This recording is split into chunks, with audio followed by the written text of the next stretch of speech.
Okay, Steve, we'll start by reflecting on events of the last week. Go back to Leamington first of all. You made it 4 wins in a row, and it was a real gutsy performance. Yeah, it was. It was a different kind of win. It was a real battle, and the lads showed really good qualities. And another clean sheet on such a windy day where mistakes were happening and balls were carrying a little bit further in the wind, and there was some strange bounces out there. But we managed to keep another clean sheet, which was fantastic.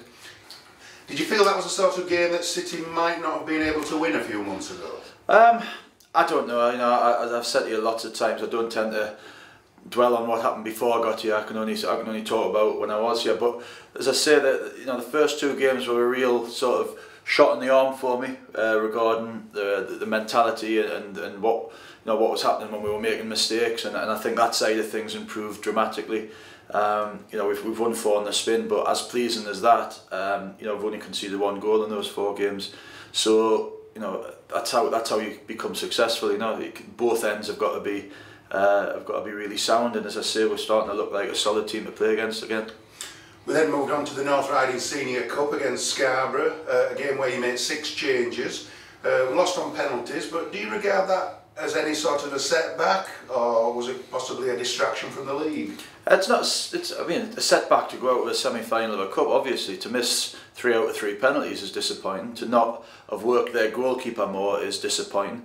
But I think if you look at the majority of teams that are full time, which we are, not many teams put full strength sides out. There's a lot of under 23s play. But we give the competition the respect it deserved, because it's a chance to get to a final and it's a chance to win a cup. So in an ideal world, looking back at it, the 6 sort of players that have played on the Saturday, or the 5 players that played on the Saturday, give me 90 minutes out there. Looking back at it now that we went out, in an ideal world, I probably wouldn't have done that. But as I say, I looked at it, I looked at who needed games, and then I looked at how strong we could be and try to, in an ideal world, I would have put the kids on and at least 3 of them and give them half an hour, but the game was too tight, and we'd sent a lot of fans across there, so we owed it to them as well to put as strong a side as we can out. As I say, very disappointing that we didn't work there, keep our more, but completely over it now and looking forward to Saturday again. Off the field, striker Jake Wright was loaned out to Boston United in midweek. Just tell us about your thinking there. Similar reason to loaning Macca out, really. We've changed the way we play slightly, and the way we play at the moment only lends itself really to one sort of central striker, and we've got 2 sort of target men, if you like, with Jordan and John. Out of the others, Jake and Macca had found themselves sort of out of the squad at times, so it's no benefit to me or the club, or certainly to the lads, to be sitting on a Saturday afternoon in the stands. So that it's hopefully going to be beneficial to all parties. Macca will be back in sort of 10 days or so, or whatever that may be, and he'll be fresher for it. He scored a goal the other night, which was great for him, and hopefully he'll be a lot of use to us between now and the end of the season. And the same with Jake when he comes back. So does Jake still have a future at the club? Everybody's got a future at the moment, because the players that are contracted for next season, that deal, but the rest of them who haven't, they're all playing for the future at this club anyway. And it's not just about performances, it's about the personalities, it's about what they give to us when they're not playing, what their attitudes are like when they're not playing. And in fairness to the lads, the training, there's nobody let themselves down at all, even the ones that haven't been playing. So everybody's doing all they can, really. Are you planning to bring anybody else in before the end of this season? We may bring 1 more in, and as I said, I'm not going to bring somebody in that's for the sake of it. I've got to bring somebody in who I think can be that little bit of difference that we need, and it'll probably be an attacking player, because obviously we've got a lot of defenders and we're playing 4 at the back now, so we've got cover everywhere. But any team and any manager, I'll tell you, there's always room for somebody that can add to the goal tally. Is there any movement out of the club at the moment? No. Further movement, no. On to Saturday's game now. We're back at Bootham Crescent against Altrincham, who are currently 7th.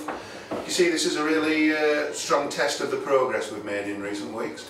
Yeah, I think from now going forward, obviously we've had 4 good results on the spin, 5 out of 6 wins, but the teams that we're going to come up against in the next few weeks will really define what's going to happen for us. You know, a lot of the teams that are in the playoff position, sort of from 3 downwards, I think we've got about 5 or 6 teams ahead of us that we need to play, which we need to beat.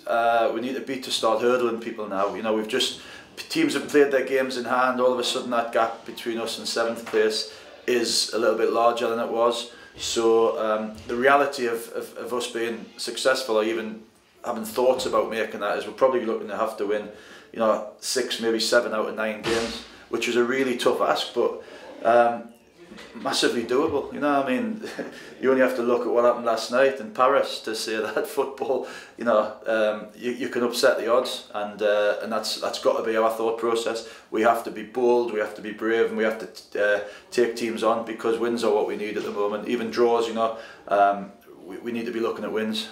Would you describe this game as a 6-pointer? Because obviously the gap could be 5 points if you win, could be 11 if you lose. Yeah, I think, as I say, all the games that we've got between now and the end, because we've given ourselves a fighting chance, half a chance, they all become huge, and every game that we win, they become even bigger, because every game that we win, we're hopefully bridging that gap, and until it's mathematically impossible, they'll all be absolutely huge. Yeah. Team news now. How's David Murphy? He's missed the last 2 games with his facial injury. Is he ready to play full contact again? He should be, yeah. He should be training with us today, and he should have the green light to go ahead with being involved Saturday. Yeah. And of the other players that missed the trip to Scarborough, are any considered doubtful for Saturday?